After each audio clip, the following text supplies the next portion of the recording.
Mến chào các anh chị, mến chào các bạn. Huệ hoan hỉ chúc các anh chị cùng các bạn một ngày cuối tuần vui vẻ và hạnh phúc. Cảm ơn các anh chị đã luôn theo dõi và đồng hành cùng với kênh của Huệ hoan hỉ, cũng như là chia sẻ những giá trị yêu thương và kết nối cộng đồng của kênh. Thì hôm nay Huệ hoan hỉ có một trải bài, có thôi thúc trải bài rằng trong cái mối quan hệ mà các anh chị đang nghĩ đến, chúng ta có lên dừng lại hay tiếp tục. Thì hôm nay Huệ có một cái thôi thúc như vậy. Bởi vì trong các mối quan hệ thì chúng ta luôn có một cái sự chưa được rõ ràng, hoặc là chúng ta vẫn còn mập mờ, hoặc là chúng ta đang trong những cái lúc mà chúng ta cảm nhận được là cái mối quan hệ đó của chúng ta nó chưa có phải là một cái sự người ta gọi đó là có một cái giá trị mà hướng đến tương lai một cách trọn vẹn. Thì chúng ta hãy là người xem xét, và đây là một cái tụ bài mà dẫn chúng ta đến để giúp cho chúng ta có một cái định hướng nhé. Và các anh chị sẽ cùng chiêm nghiệm nhé. Thì hôm nay Huệ có hai tụ bài của chúng ta đây. Đó, chúng ta có tụ số 1. Tụ số 1 là 10 ly, một gia đình 10 ly. Và tụ số 2 đó là một gia đình 10 tiền. Vậy anh chị, nếu chúng ta thu hút vào cái giá trị nào thì chúng ta nhận cái tụ của chúng ta nhé. Đó, như vậy là chúng ta xem là cái mối quan hệ của chúng ta. Và Huệ nói rằng đây là cái trải bài dành cho những người mà đang trong các mối quan hệ mà nó chưa có một cái cam kết định hướng rõ ràng nhé. Thế còn những anh chị mà đã có cái cam kết định hướng rõ ràng rồi thì không phải của các anh chị đâu nhé. Bởi vậy mà chúng ta hãy cùng đi vào trải bài nhé. Với cái câu hỏi là chúng ta xem là cái mối quan hệ của chúng ta hiện tại ra sao. Và cái thứ hai nữa là cái sự tiến triển của nó như thế nào, và các anh chị có định hướng ra sao nữa nhé. Chúng ta đi vào tụ 1 trước nhé. Cái tụ số 1 của chúng ta đây. Đấy, gọi là đây tụ số 1 của chúng ta nhé. Chúng ta sẽ xem là cái mối quan hệ của các anh chị. Chúng ta xem cái mối quan hệ của các anh chị hiện tại ra sao. Mối quan hệ của các anh chị hiện tại ra sao.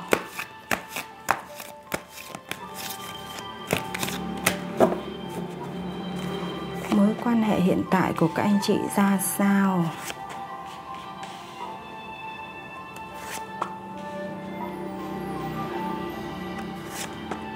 Mối quan hệ của các anh chị hiện tại ra sao.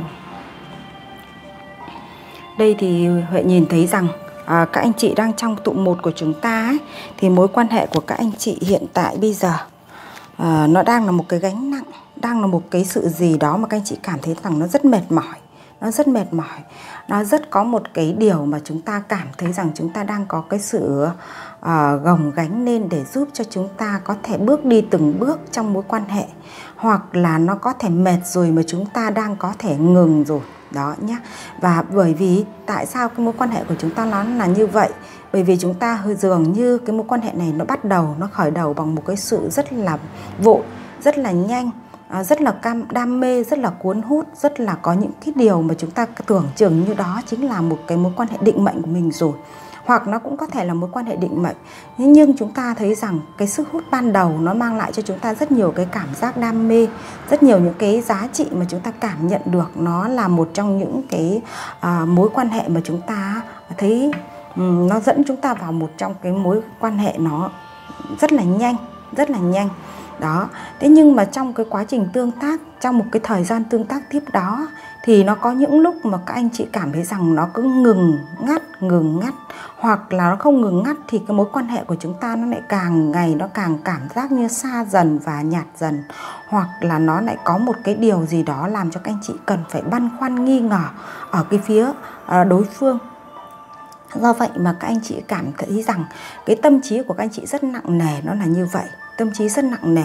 Và cái mối quan hệ của chúng ta đấy hiện nay ấy, thì nó đã có những cái lúc mà các anh chị thấy rằng nó mệt mỏi này. Nó mệt mỏi rồi này. Nó có thể có những sự băn khoăn này. Băn khoăn không biết có nên hay là dừng, nên tiếp tục hay là dừng lại. Và đôi lúc các anh chị cảm thấy rằng mình giống như là cái người mà luôn luôn bị cảm xúc trong cái tình cảm của chúng ta nó luôn có một cái sự thay đổi mà nó không có sự vun trồng một cách mạnh mẽ. Có thể năng lượng tương thông giữa hai người nó không được trọn vẹn, nó không được tương thông, mà lúc thì nó rất là nhiệt nhưng lúc nó thì lại lạnh. Đó, do vậy mà cái cảm xúc của chúng ta nó cũng bị nguội dần và chúng ta đang bị bế tắc. Chúng ta đang bị bế tắc bởi vì chúng ta cảm thấy rằng nó hình như là cái mối quan hệ này nó không đi đến đâu và nó cũng chẳng có mang lại cho chúng ta những cái giá trị mà chúng ta đang có cái sự định hướng. Bởi vì định hướng của các anh chị nó là một cái sự gắn kết về cái tình cảm. Các anh chị chọn tụ số 1 này thì các anh chị thiên về cái tình cảm rất là nhiều, thiên về cảm xúc, thiên về cái giá trị yêu thương và thiên về cái nền tảng giá trị nó tương đồng nhau. Đó, do vậy mà các anh chị đã hướng mình về giá trị của 10 ly, có nghĩa là một cái cảm xúc yêu thương trọn vẹn, một cái niềm vui hạnh phúc đong đầy, chứ không vì liên quan đến giá trị vật chất nhiều. Bởi vậy mà các anh chị ở tụ số 1 của chúng ta, khi các anh chị đã có trong bản thân mình cái giá trị mà các anh chị cảm thấy rằng tình yêu của chúng ta không có gắn bó nhiều đến vật chất, thì chúng ta đang mong muốn có một cái tình cảm xúc một cách chân thành, một cách tự nguyện và một cách gắn bó với nhau, mang cái giá trị người ta gọi đó là một cách tương đồng nhất. Thế nhưng mà với cái mối quan hệ các anh chị đang nghĩ đến này nó lại không đáp ứng được cho anh chị những cái giá trị mong muốn của các anh chị. Đó, bởi vì các anh chị cảm nhận được là trong cái mối quan hệ này, ban đầu khởi đầu nó như vậy nhưng càng ngày nó lại càng có cái sự bế tắc ở đó. Nên các anh chị đang bị mông lung, đang bị không biết được mình có thoát ra hay là mình tiếp tục bước đi tiếp nữa. Thế thì Huệ sẽ xem tiếp cho chúng ta xem là với cái năng lượng của cái mối quan hệ đang trong hiện tại như thế này thì các anh chị sẽ có cái khởi sắc ra sao. Nếu như chúng ta có 2 câu hỏi, nếu chúng ta bước tiếp thì nó sẽ khởi sắc ra sao các anh chị nhé. Nếu chúng ta bước tiếp thì nó sẽ khởi sắc ra sao. Đó, nếu chúng ta bước tiếp thì mối quan hệ này sẽ khởi sắc ra sao.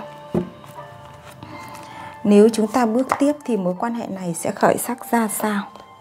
Chúng ta sẽ bước tiếp thì mối quan hệ này sẽ khởi sắc ra sao nhé. Lại tiếp tục.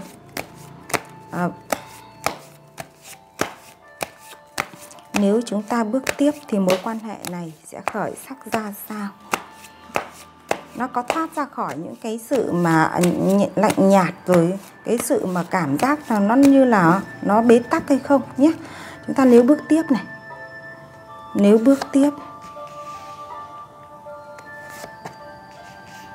thì mối quan hệ này sẽ khởi sắc ra sao.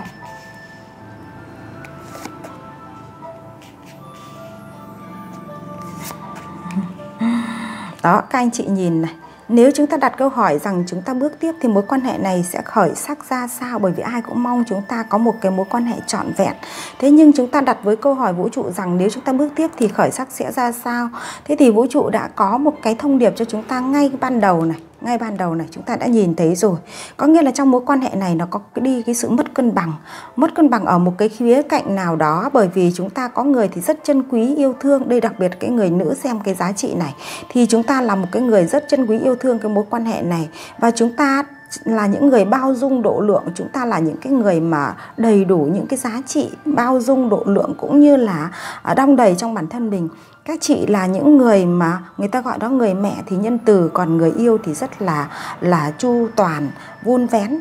Thế nhưng các chị chân quý bao nhiêu thì cái người đối phương của các anh chị là cái người đàn ông đó, người ta lại có cái sự đau khổ, khổ tâm của họ, không biết họ khổ vì cái gì, về quá khứ của họ hay là họ có những cái băn khoăn trong cuộc đời của họ, về tiền tài rồi về địa vị, về danh vọng của họ, họ chưa đạt được nên họ luôn luôn là cái người khổ tâm. Và khi họ là cái người khổ tâm như thế này thì họ luôn chỉ nhìn thấy cái quá khứ về những cái sự đổ vỡ. Họ không có cái sự chắc chắn, họ cũng không có cái sự tiến lên mà họ cứ nhìn vào cái quá khứ của họ thôi. Bởi vậy mà khi chúng ta tương tác với người này, ban đầu thì nó có sự cuốn hút đam mê như thế, nhưng mà càng ngày nó càng lạnh nhạt là do cái ý chí của cái người này này. Họ luôn có một cái tiềm thức là đổ vỡ, luôn có một cái tiềm thức là chỉ nhìn về cái đã mất đi mà họ không nhìn cái hiện tại. Hiện tại là đang có bạn bên cạnh này, đang có một cái người phụ nữ bao dung yêu thương và có một người phụ nữ chân quý họ này, nhưng mà họ chưa có, họ không có các anh chị nhé. Họ toàn những đau khổ thôi. Và cái người này có thể còn có những cái tham vọng của họ đây. Cái tham vọng của họ đó là cái giá trị liên quan đến vấn đề tiền tài danh vọng. Họ cần phải đạt được những cái điều đó thì họ mới tự người ta gọi là tự tin để mang cái cốc tình yêu cho anh chị. Bởi vậy mà đến cái thời khắc này rồi, khi chúng ta nói rằng chúng ta tiếp tục mối quan hệ này thì vũ trụ đã cho chúng ta một cái giá trị ở phía trước ngay đây. Đó là vũ trụ đã cho nó ngưng hoặc là phải cho nó tách ra. Bằng một tiếng sét, bằng một tiếng sấm để giúp cho chúng ta tách nhau ra, để giúp cho cái người phụ nữ này không bị quá cái sự khổ đau đây. Anh chị nhìn đây, cái gánh nặng của chúng ta quá nặng nề, quá khổ đau để chúng ta hướng đến một cái gia đình như này. Nhưng cái người nào chúng ta cũng cần phải có hai người cùng hợp tác thì chúng ta mới tạo ra một gia đình, tạo ra được một cặp đôi toàn vẹn.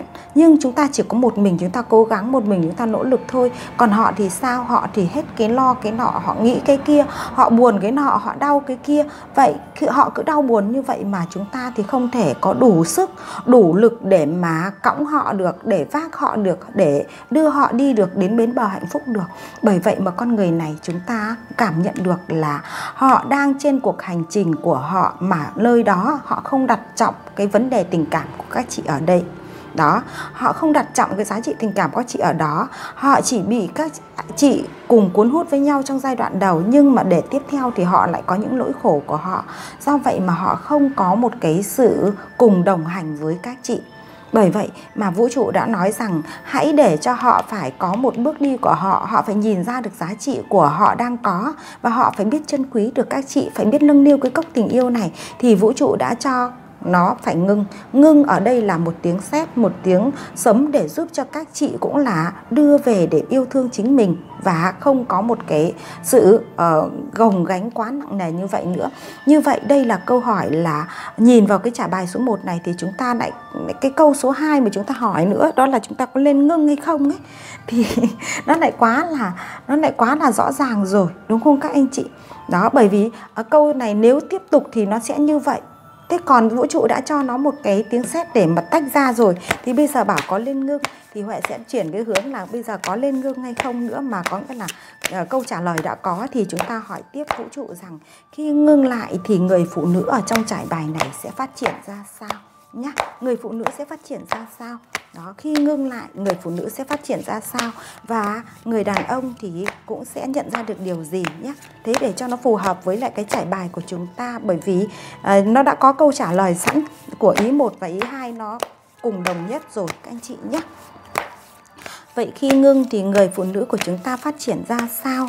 Còn người đàn ông đó thì họ sẽ nhận ra được điều gì nhé các anh chị. Đấy, chúng ta nhìn đây. Khi ngưng thì người phụ nữ của chúng ta sẽ phát triển ra sao? Người phụ nữ của chúng ta sẽ phát triển ra sao? Người phụ nữ của chúng ta sẽ phát triển ra sao? Và người đàn ông thì họ sẽ nghĩ như thế nào? Đó, hôm nay Huệ có cái tình yêu thì Huệ trải toàn 6 lá bài để giúp cho chúng ta cái tình yêu thương trong chúng ta đong đầy. Con số 6 là con số mang cái giá trị tình yêu thương vô điều kiện đó các anh chị nhé. Bởi vậy mà đây chúng ta nhìn đây, khi ngưng cái mối quan hệ đang như thế này thì người phụ nữ sẽ phát triển ra sao? Họ sẽ là cái người có sự thay đổi. Họ có sự thay đổi, họ có cái giá trị bài học từ cái mối quan hệ này rồi, là họ sẽ chuyển hóa đây. Các anh chị thấy rằng họ sẽ chuyển hóa cái con người của họ bằng cái giá trị tâm linh, bằng giá trị linh hồn, hoặc là liên quan đến cái giá trị bên trong của họ. Họ phát triển cái con người bên trong của họ bằng những cái giá trị đức tin ở một cái nơi nào đó. Họ hướng về và họ sẽ phát triển được các anh chị nhé. Đó, và đây là một cái lá bài mà liên quan đến cái sự như là tái sinh của một con người. Khi chúng ta nhận ra được cái giá trị rồi, chúng ta tái sinh của một con người, và chúng ta luôn luôn hướng, vũ trụ cũng luôn luôn đồng hành với các chị nhé. Đấy, chúng ta thấy rằng ở đây cái năng lượng của nữ thì Huệ nhìn thấy rất là rõ ràng đây. Đó, người ta rất là mong muốn có một cái cuộc hạnh phúc trọn vẹn đây. Thì vũ trụ luôn đồng hành cùng với các chị, luôn đồng hành và mang đến những cái niềm vui cho chị ở phía trước. Ở phía trước khi các chị nhận ra được giá trị bài học và biết ngừng lại những cái không phù hợp với mình nữa. Và các anh chị sẽ có một cái điều mà sẽ có một cái người mà mang lại cho mình những cái sự trọn vẹn hơn. Người ta đánh một cái cỗ xe đến với chúng ta và mang lại cho chúng ta những cái giá trị trọn đầy hơn, và cái sự thay đổi cuộc sống của các chị đây. Chúng ta nhìn thấy từ 20 chuyển sang 21 đây, có nghĩa là một cái vòng đời của các chị nó được được tỏa ra và nó được khởi sắc và nó được phát triển. Nó giống như là một con người đã có một cái thành tựu trong một cái chặng đường mình đã đi qua nhé. Và đây giờ xa là cái lá bài niềm tin của các chị nó luôn đong đầy, nó luôn hướng về bên giá trị bên trong thì nó sẽ tỏa ra bên ngoài. Đó, bởi vậy mà khi Huệ nhìn vào cái trải bài, khi ngưng lại cái vấn đề mối quan hệ này thì người phụ nữ là cái người sẽ thấu ra được giá trị bản thân mình và họ sẽ phát triển một cách ngoạn mục, phát triển một cách gọi là mang lại cho mình một cái sự phát triển để chúng ta biết được cái trân quý cái bản thân mình và yêu thương bản thân mình. Và vũ trụ cũng đã đồng hành cùng chúng ta nhé. Vũ trụ là những người đang dẫn dắt, dẫn lối chúng ta để mang lại cho chúng ta giá trị yêu thương. Chúng ta là cái người phụ nữ đẹp, là người bao dung, là người có cái sự thấu cảm. Các chị xứng đáng được hưởng những cái giá trị hạnh phúc này. Đó, giá trị hạnh phúc này các chị nhìn thấy chưa? Bản thân của mình là như vậy đó. Thế còn cái người đàn ông kia thì sao? Đây họ vẫn ngồi bần thần đây. Họ vẫn ngồi bần thần, họ cũng có sự nhận ra giá trị nhá. Khi họ đau khổ như này thì bây giờ họ có nhận ra được giá trị này. Họ sẽ là cái người biết có thể đây mới chỉ là một cái sự giống như là một cái sự chết đi, xong đó họ lại mới sống lại thôi, chứ còn họ cũng chưa có cái hành động gì đâu các anh chị nhé. Và họ sẽ có một cái điều gì đó họ cũng sẽ khởi sắc. Thế nhưng mà thôi, để cho họ tự khởi sắc. Còn bản thân các chị cứ tập trung vào bản thân mình đi, phát triển giá trị của bản thân mình đi, để giúp cho bản thân mình có một cái sự độc lập, một cái sự hạnh phúc đong đầy và cuốn theo chúng ta một cái năng lượng tích cực để cuộc đời của chúng ta được thăng hoa. Đó nhá. Thế còn cái cỗ xe này đến với chúng ta, khi chúng ta ở một cái ngưỡng cửa vui vẻ hạnh phúc này rồi, chúng ta có đón nhận cái người này tiếp nữa hay không? Cỗ xe này có thể là cái người này chuyển hóa thành, nhưng có thể là cỗ xe mới các anh chị nhé.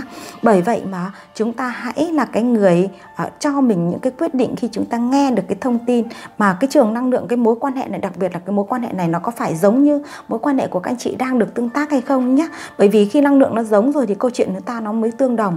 Còn nếu như mà chúng ta lại nghe cái năng lượng của cái mối quan hệ nó chưa phải thì các anh chị chuyển sang tụ bài khác nhé, hoặc là không có các anh chị ở trong cái này. Bởi vì khi kết nối với nhau thì năng lượng nó rất quan trọng các anh chị nhé. Và đây là cái thông điệp chung để giúp cho chúng ta có câu hỏi rằng cái mối quan hệ của chúng ta đang tương tác, chúng ta nên tiếp tục hay là nên dừng lại. Thì ở các anh chị tụ 1 chúng ta có những cái này rồi nhé. Thế thì bài học của vũ trụ đang dành cho các anh chị ở đây là gì? Bài học về liên quan đến mối quan hệ, liên quan đến sự phát triển bản thân và liên quan đến cả cái giá trị mà chúng ta gọi đó là cái tình yêu thương của mình nhé các anh chị nhé.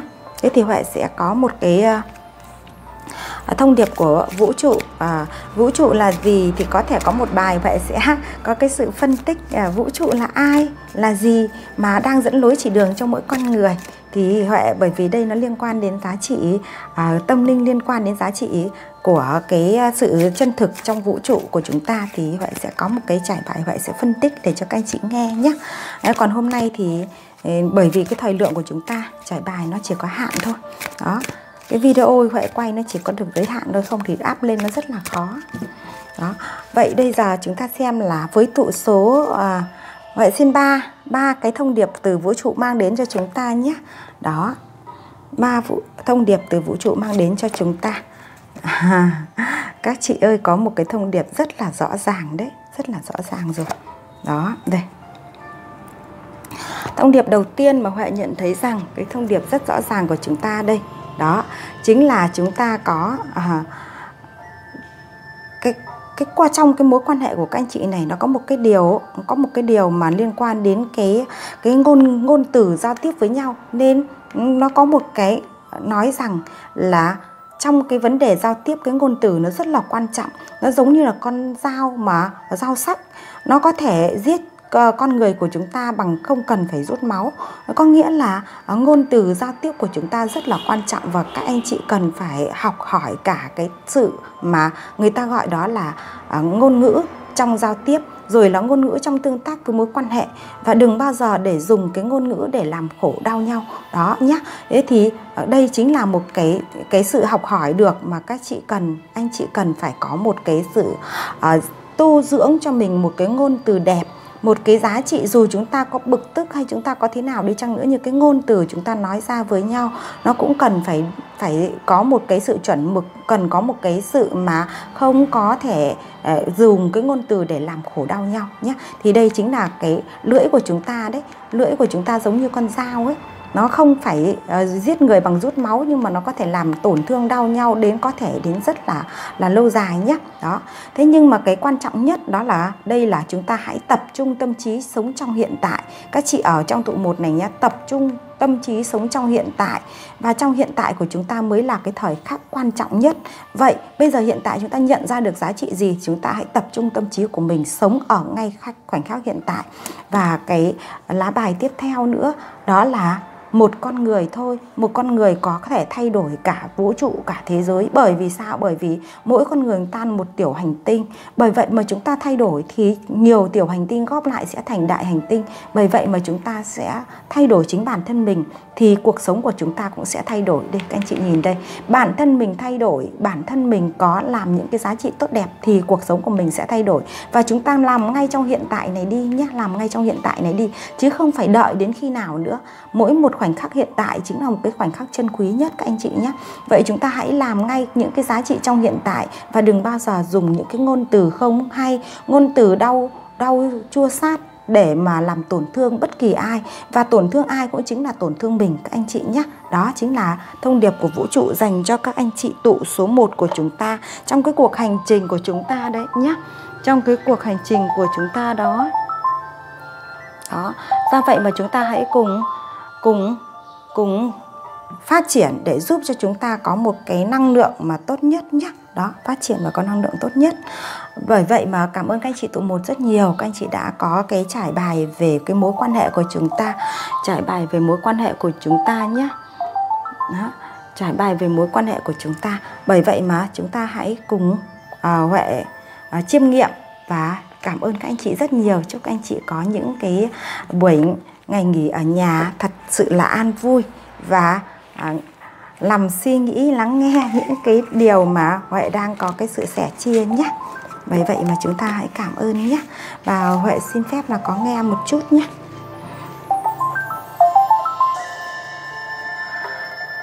Ơi em đang bận, em đang trải bài, tí nữa sau. Tí nữa chị có...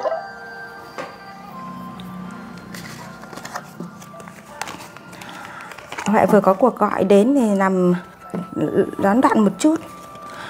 Vậy các anh chị sẽ nghe và có những cái tương tác như thế nào anh chị hãy comment phía dưới giúp Huệ nhé, để cho Huệ biết được là thông điệp của các anh chị, và ai là cái người mà mong muốn có được cái thông điệp chính xác cho bản thân trong mối quan hệ của mình thì hãy liên hệ với Huệ nhé. Bởi vì đây chính là một trong những cái trải bài chung, thì chúng ta sẽ có nhiều nguồn năng lượng tương đồng với nhau và chúng ta cùng gắn kết.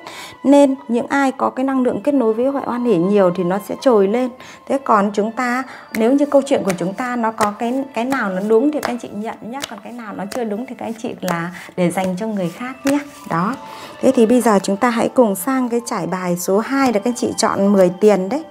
Cái đồng 10 tiền Huệ để đâu mất rồi. Đấy, cái đồng 10 tiền của chúng ta đấy nhé. Đó.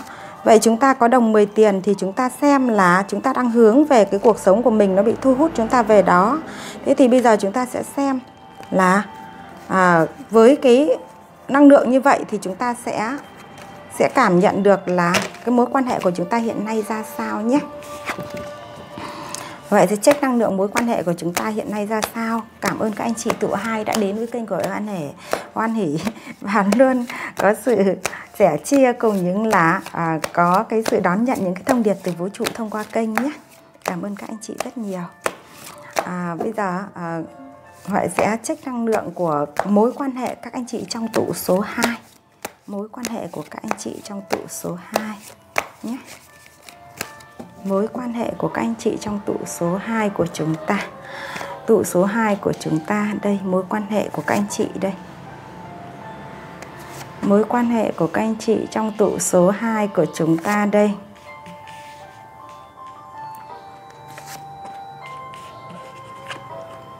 Đấy, các anh chị nhìn thì chúng ta đã biết được là trong cái mối quan hệ của chúng ta thì nó liên quan đến năng lượng, nó liên quan đến tiền. Thì cái người mà tương tác với các anh chị, người ta cũng liên quan đến tiền nhiều lắm. Người ta chỉ nghĩ đến tiền thôi, và người ta chăm chỉ làm ăn, rồi là người ta cũng là cái người có cái tầm nhìn đấy nhá.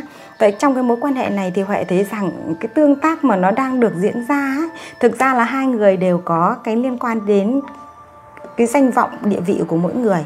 Ai cũng mong muốn mình có một cái tiền tài vật chất và mong muốn mình có một cái giá trị đầy đủ về vật chất, nên chúng ta thường hướng mình đến những cái mối, người ta gọi là cái cuộc mối quan hệ mà ai cũng mong muốn cho mình có những cái giá trị cá nhân của mình nhiều hơn. Bởi vậy mà khi tiếp cận với nhau rồi là khi phát triển cùng nhau thì chúng ta thấy rằng ai cũng bận tối bận ngày. Đấy, chúng ta bận lắm, bận không cả có dành thời gian cho nhau nữa, và lúc nào mà dành thời gian cho nhau thì nó mệt mỏi mất rồi. Đấy, ví dụ như đi làm về khuya khoắt rồi nó mệt mỏi rồi nó mới dành thời gian cho nhau, thì khi đó chúng ta lại dành cho nhau những cái sự mà nó không phải là năng lượng tích cực nữa, mà nó dành cho nhau những cái năng lượng mà nó mệt mỏi, năng lượng tiêu cực, hoặc là những cái ngôn ngữ, hoặc là những cái cử chỉ mà nó cảm thấy làm cho nhau nó có sự tổn thương nhé các anh chị nhé. Bởi vậy mà cái thời khắc mà nó kéo dài, khi nó kéo dài thì nó sẽ thấy rằng nhỉ, mối quan hệ này hình như là nó chả có mang lại cái sự yêu thương gì, mà nó chỉ có nghĩ đến công việc, có chia sẻ với nhau thì cũng lại nhiều công việc, nhiều dự định, nhiều kế hoạch, rồi là nhiều những cái băn khoăn mà chưa làm được thì lại càng khổ đau hơn. Bởi vì con người của chúng ta, khi chúng ta có cái mong cầu quá cao về cái vật ngoại thân thì chúng ta thường tự làm khổ chúng ta trước. Bởi vậy mà cái đối tượng mà chúng ta đang được nghe trải bài này cũng có thể các anh chị nghe lại xem chính bản thân mình hay không, và có thể là đối phương của các anh chị nhé. Có thể một trong hai người hoặc là cả hai người đều có cái năng lượng đó. Bởi vậy mà chúng ta thường không có dành thời gian cho nhau, không có dành cho cái sự yêu thương, và chúng ta thường cuốn vào công việc, cuốn vào những cái sự đam mê của bên ngoài. Có nghĩa là không phải dành thời gian trọng tâm cho cái vấn đề xây dựng hạnh phúc của hai người. Thế nhưng mà các anh chị cũng nói rằng thế bây giờ phải có tiền tài, phải có cái vật chất thì chúng ta mới có tình yêu được chứ. Chứ bây giờ mà cứ yêu không mà đói bụng thì sao, đúng không? Thế vậy chúng ta cũng có cái sự, phải có cái sự một chút là chúng ta phải có sự cân đối hài hòa. Đấy, còn nếu chúng ta ham mê quá thì cái mối quan hệ của chúng ta nó trở nên tẻ nhạt, trở nên mệt mỏi đây. Đó, và nó khổ thân cho nhau đây. Khổ thân, khổ tim, khổ tâm nhá. Và đây vẫn cứ băn khoăn này. Bây giờ các anh chị vẫn trong này không biết là cái mối quan hệ này nó có đi xa được nữa hay không, nó có dẫn nhau được đến cái đến cái gia đình sung túc này nữa hay không. Bởi vì hai bên cùng có ham sung túc lắm. Phải sung túc thì mới có hạnh phúc. Đấy, cái quan niệm có thể là như vậy, sung túc thì mới có hạnh phúc. Hạnh phúc là phải sung túc. Sung túc là gì? Là tiền tài thật nhiều, nhà thật to, thật là nhiều tiền. Đó, và đây đang đứng ở giữa ngã ba mà đang có một cái sự định hướng, có thể là không biết là có chọn đi tiếp hay là lên dừng lại. Đi tiếp hay lên dừng lại, em Kiến này đi ra nào. Đấy, đi tiếp hay lên dừng lại. Và chúng ta thấy rằng cái băn khoăn của các anh chị này nó sẽ là cái điều mà cả hai nhé. Và tiếp nữa là đây, vẫn cứ ngắm nhìn chứ có cái nhìn về nhau đâu. Đấy, ngắm nhìn là ngắm nhìn về cái phía xa xa ấy. Phía xa xa này thì có thể là cái nơi mà có rất nhiều cái phần dự định của các anh chị ở đó, gọi là dự định của các anh chị ở đó. Đó, bởi vậy mà nơi xa xa này nó là những cái nơi mà chúng ta đang có kế hoạch gì đó nhé. Thế thì bây giờ chúng ta sẽ có một cái câu hỏi với lại vũ trụ rằng vậy với cái mối quan hệ mà đang liên quan đến cái sự như vậy thì chúng ta có nên tiếp tục hay không nhé, nên tiếp tục hay không. Và khi tiếp tục thì nó sẽ phát triển ra sao, nếu mối quan hệ này chúng ta tiếp tục phát triển thì nó sẽ ra sao nhé các anh chị nhé. Tiếp tục phát triển thì nó sẽ ra sao, tiếp tục phát triển thì nó sẽ ra sao, chúng ta tiếp tục phát triển thì nó sẽ ra sao.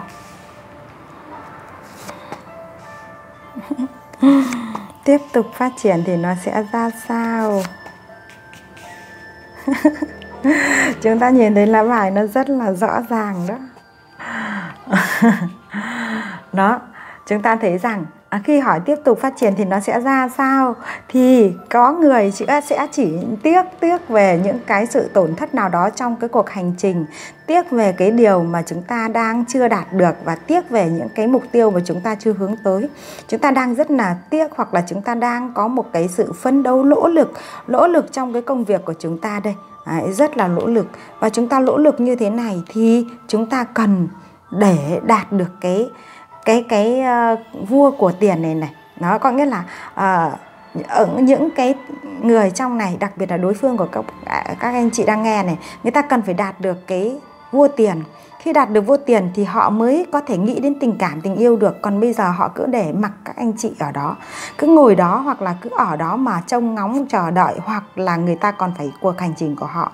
Vậy cái người ở trong tụ số 2 của chúng ta này, khi nghe đến cái trải bài này thì các anh chị sẽ ngẫm xem có phải cái đối phương của anh chị nó đang đam mê trên cái cuộc hành trình chinh phục những cái giá trị đồng tiền, chinh phục những cái giá trị đỉnh cao của danh vọng, thì chúng ta hãy cứ ở đấy mà đợi. Còn họ còn phải đi tiếp trên cuộc hành trình của họ, và chúng ta có sự đấu tranh ở bên trong bản thân mình đó. Nếu tiếp tục nó vẫn cứ diễn ra, nhân vẫn diễn ra như vậy, thượng tại nó như thế này thì tiếp tục nó vẫn diễn ra như vậy các anh chị nhá. Đó, đây nó vẫn diễn ra như vậy.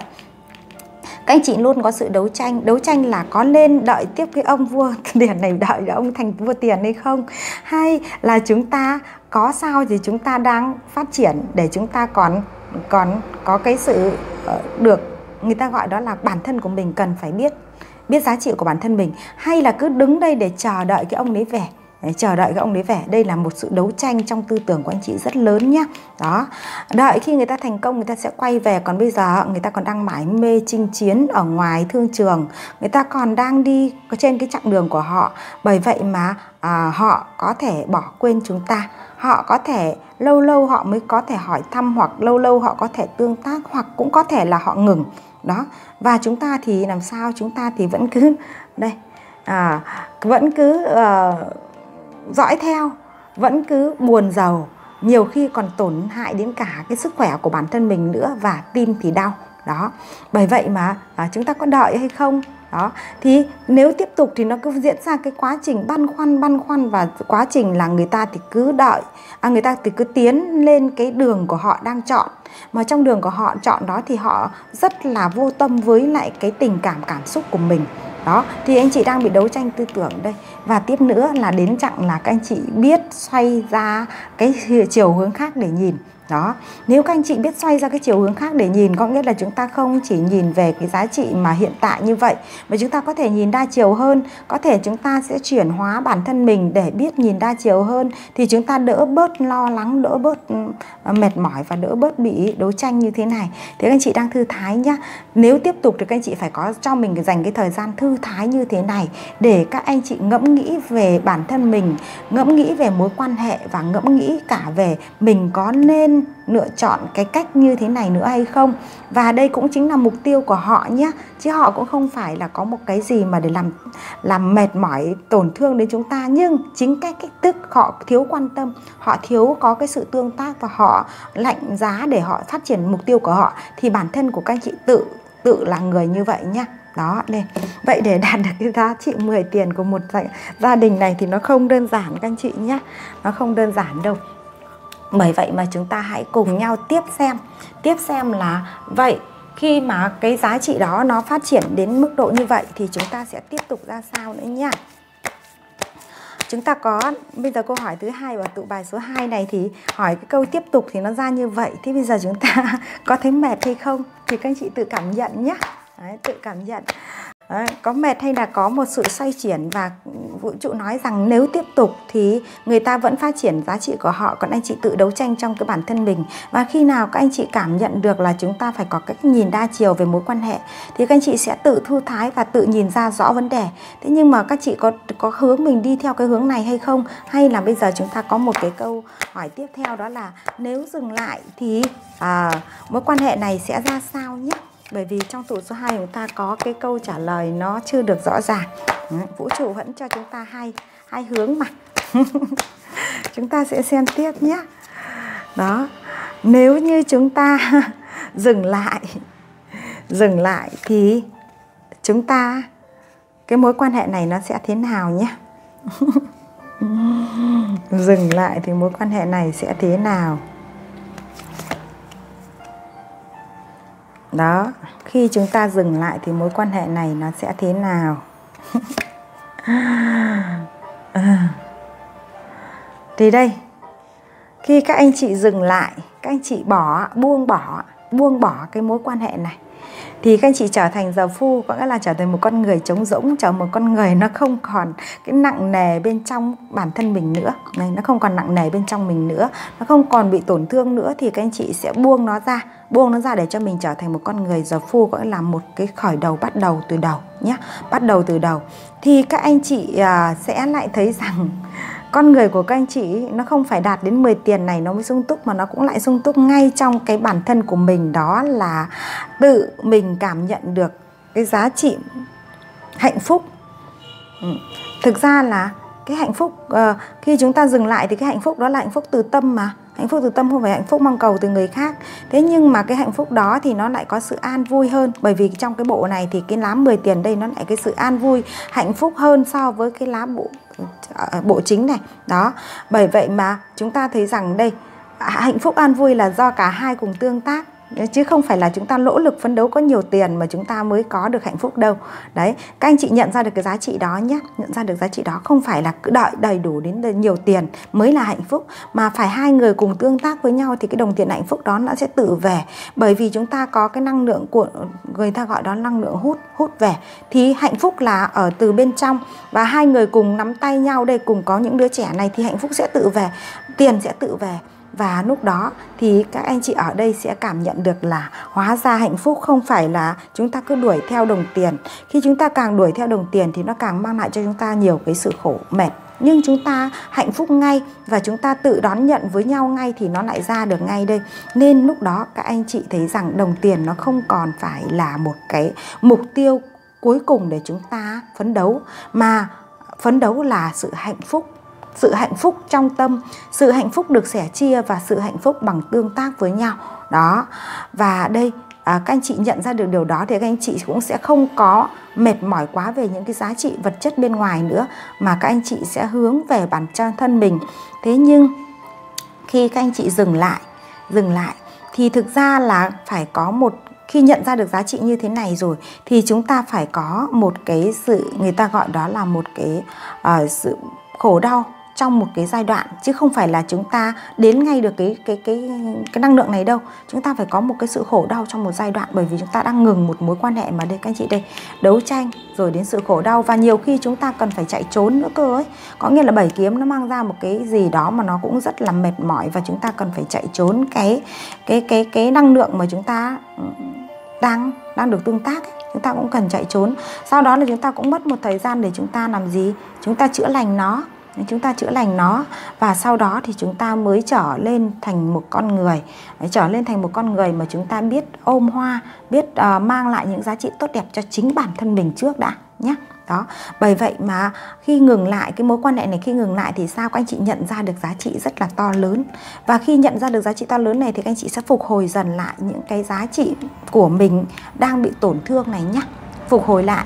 Đó, bởi vậy mà nếu như các anh chị lựa chọn cái cách nào ở trong đây, lựa chọn cách nào ở trong đây, một là tiếp tục, hai là dừng lại, thì nó cũng đều có cho các anh chị những mặt tích cực và mặt chưa tích cực. Mặt tích cực là nếu như chúng ta tiếp tục thì chúng ta sẽ phải có một cái chặng đường để chúng ta quá mệt mỏi rồi, chúng ta phải biết xoay về nhìn đa chiều. Đó là mặt tích cực.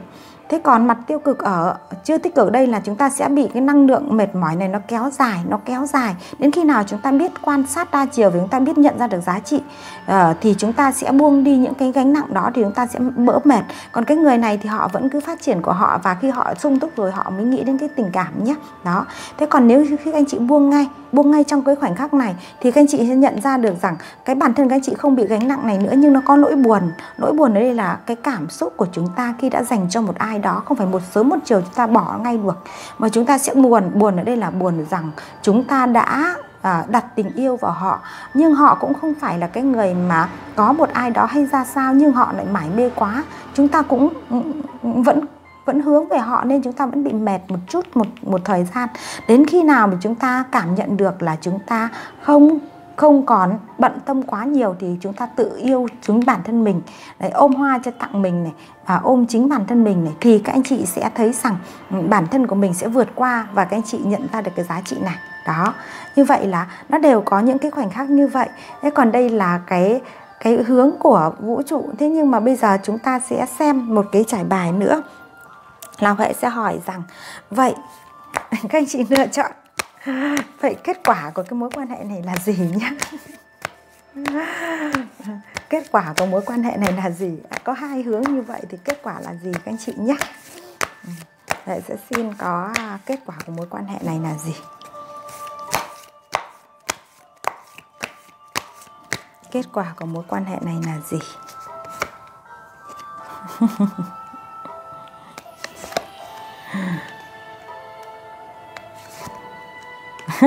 Ôi chào ơi, nó ra thế này rồi thì Huệ chỉ có biết là đó, các anh chị thấy chưa? 1, 2, 3, 4, 5. Kết quả của mối quan hệ này là gì? Cái anh chị đang nghe cái tụ 2 này, kết quả của mối quan hệ này gì? Tình yêu này là một tình yêu do vũ trụ sắp đặt đến để giúp cho các anh chị thức tỉnh tâm linh đấy các anh chị nhá. Đây, từ khi các anh chị bị 4 kiếm này, có nghĩa là các anh chị biết thu về đây, giống như cái lá bài này, giống như các anh chị biết thu về để ngẫm nghĩ, để suy nghĩ, để soi xét thì các anh chị sẽ được thức tỉnh tâm linh. Mối quan hệ này nó là mối quan hệ đến giống như người thầy tác động để giúp cho chúng ta thức tỉnh tâm linh. Và các anh chị cứ phải ngóng chờ họ mãi này, cứ ngóng chờ họ mãi trong suốt cái chặng đường các anh chị tương tác này. Đó, thức tỉnh tâm linh nhá. Giờ lớp này một tình yêu mang đến để thức tỉnh tâm linh, nó ra lá giờ 2 hết tịch này. Bởi vậy mà cái kết quả của cái mối quan hệ này nó không quan trọng là chúng ta có đến được với nhau, nhưng nó cũng lá đét này. Dù nó có kết thúc hay là nó kết thúc để chuyển hóa đi chăng nữa đây, từ đét này đến giờ phu này, thì cái giá trị quan trọng nhất là nó đến để giúp cho chúng ta thức tỉnh tâm linh, là cái giá trị quan trọng nhất của cái mục đích của cái mối quan hệ này, chứ không phải là mục đích để chúng ta đến được với nhau sung túc này. Còn nếu đến được, bởi vì đã có mối quan hệ tâm linh như thế này thì đến được cái sung túc như thế này để chúng ta phải có một cái chặng trường kỳ rất là dài. Đó, một người thì người ta cứ mải mê như vậy, người ta đến để giúp cho chúng ta cứ ngóng như này, cứ chờ như thế này. Và khi chờ mệt mỏi rồi thì chúng ta phải biết rằng chúng ta phải thư thái, chúng ta phải biết quay về với chính bản thân mình. Và khi đó thì các anh chị sẽ biết thức tỉnh nhá. Thức tỉnh. Và các anh chị ơi, dù nó có kết thúc đây, nó ra lá bài kết thúc này, kết thúc hay là nó có kết thúc để chuyển hóa đi chăng nữa thì nó cũng chính là một cái bài học rất giá trị đối với cái cuộc đời của các anh chị. Chứ không phải là mối quan hệ này là vô duyên vô cớ, mối quan hệ này là đến để làm cho các anh chị khổ đau đâu. Khổ đau này để thức tỉnh đấy, khổ đau để thức tỉnh. Chứ đây các anh chị nhìn thấy nó rất là song hành với nhau. Khổ đau để thức tỉnh, hoặc cũng có thể là cái sự chạy trốn để chúng ta thức tỉnh, họ chạy trốn để chúng ta thức tỉnh. Đó, bởi vậy mà những cái điều này nó đều là có ý nghĩa hết. Các anh chị tụ ở số 2 của Huệ thì luôn luôn có một cái năng lượng tâm linh rất là cao. Bởi vậy mà chúng ta thức tỉnh hay chưa, nếu chúng ta thức tỉnh rồi thì cái năng lượng của chúng ta nó sẽ được bình an. Còn nếu chúng ta chưa thức tỉnh thì vũ trụ sẽ cho chúng ta rất nhiều những cái bài học để giúp cho chúng ta phải thức tỉnh. Đó nhé. Vậy kết quả của mối quan hệ này thì nó có kết thúc. Nó có kết thúc sớm hay muộn thì nó vẫn kết thúc. Nhưng cái sự kết thúc này là nó sẽ mang lại cho các anh chị những cái giá trị thức tỉnh. Đây là giá trị bài học rất là lớn các anh chị nha. Không phải là ai cũng có cái giá trị bài học đó đâu. Và lên không phải ai cũng tương tác với chúng ta để chúng ta thức tỉnh đâu. Đó, có những mối quan hệ thì tương tác chỉ để tương tác, sau đó thì ngắt thì hết. Nhưng mà có mối quan hệ thì tương tác để chúng ta thức tỉnh. Thì cái mối quan hệ đó thực sự là người ta cũng không phải là người xấu, người ta cũng không phải là người mà ham những cái khác, mà người ta chỉ ham làm, ham danh, ham vọng, và để cho chúng ta chờ đợi, mong ngóng, mệt mỏi, khổ sở, và chúng ta lại quay trở về với bản thân mình thôi. Đấy, vậy chúng ta không có chờ được họ, hoặc là chúng ta không có thể cứ ngóng trông mãi họ, mà chúng ta tự về phát triển bản thân mình. Và khi về phát triển bản thân mình thì đây, nó ra cái lá bài, có nghĩa là chúng ta có thể dừng ngắt kết nối hoặc là kết thúc cái mối quan hệ, nhưng nó lại có sự chuyển hóa bản thân của chúng ta, và chúng ta đón nhận một cái mối quan hệ mà nó có cái sự hạnh phúc từ trong và từ cái giá trị này. Chứ không phải là chỉ có cái chúng ta so hai cái hình của cái người 10 tiền này nó khác nhau hoàn toàn nhé. Đó, cái bản thân của các anh chị tụ 2 thực ra là đang vướng mắc vào cái mối quan hệ liên quan đến cái vật chất bên ngoài. Thì đây các anh chị nhìn đây, đâu có hạnh phúc nhiều đâu, mệt mà. Đấy, người cùng nhau tiền đầy nhà nhưng mà vẫn mệt mỏi. Nhưng đây, tiền có được là do cái hạnh phúc của hai người gắn kết và có những đứa trẻ xung quanh. Đấy, cả gia đình hạnh phúc, kể cả cái con cún này nó cũng rất là hạnh phúc trong cái gia đình này cơ mà. Đó, như vậy là khi chúng ta thức tỉnh rồi, chúng ta đón nhận được cái cao hơn nhé, đẹp hơn, cao hơn nhé. Đó, thế còn cái người đó có trưởng thành cùng với chúng ta, có phát triển cùng chúng ta hay không thì cái chặng đường nó rất là dài, nhưng người ta là cái người đến để giúp cho chúng ta thức tỉnh.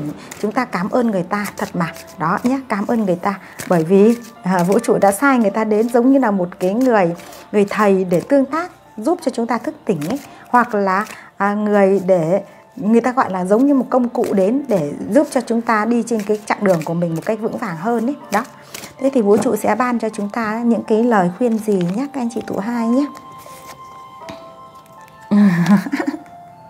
Cái lá bài này bạn rất là yêu. Cái tụ hai của chúng ta, con người của tụ hai chúng ta đáng yêu lắm ấy. Đây nhá, lá bài này là lá bài nói rằng hạnh phúc không vơi bớt khi được sẻ chia. Đấy, do vậy mà các anh chị tụ số 2 của chúng ta thức tỉnh nhanh đi để mà trao cái hạnh phúc cho mình và cho người khác nữa nhá. Hạnh phúc không bị xẻ bớt khi được sẻ chia nhá, không bị vơi đi khi được sẻ chia. Đây tiếng Anh đây, vậy thì tiếng Anh cũng không thông lắm nhưng mà hiểu ý nghĩa của nó là được rồi. Đó, hạnh phúc không bị vơi đi khi chúng ta biết sẻ chia. Như vậy chúng ta thức tỉnh đi để mà sẻ chia hạnh phúc thì hạnh phúc sẽ về với chúng ta nhiều hơn đấy. Cái thứ hai nữa là cái con người ta tinh khiết hay không ấy thì là do cái sự phụ thuộc vào mỗi người. Như vậy chúng ta lựa chọn cái gì nó tinh khiết thì đó là cái việc lựa chọn của chúng ta. Đó, mỗi người chúng ta có cái sự lựa chọn khác nhau. Thì các anh chị tụ hai của chúng ta được cái lá bài này có nghĩa là sự tinh khiết trong cái tinh thần, trong cái linh hồn của mình hay không là do chúng ta lựa chọn nhé. Và đây, một cái lá bài đây, chúng ta hãy dồn hết cái tâm sức của mình để làm ngay cái việc hiện tại, làm ngay cái việc hôm nay.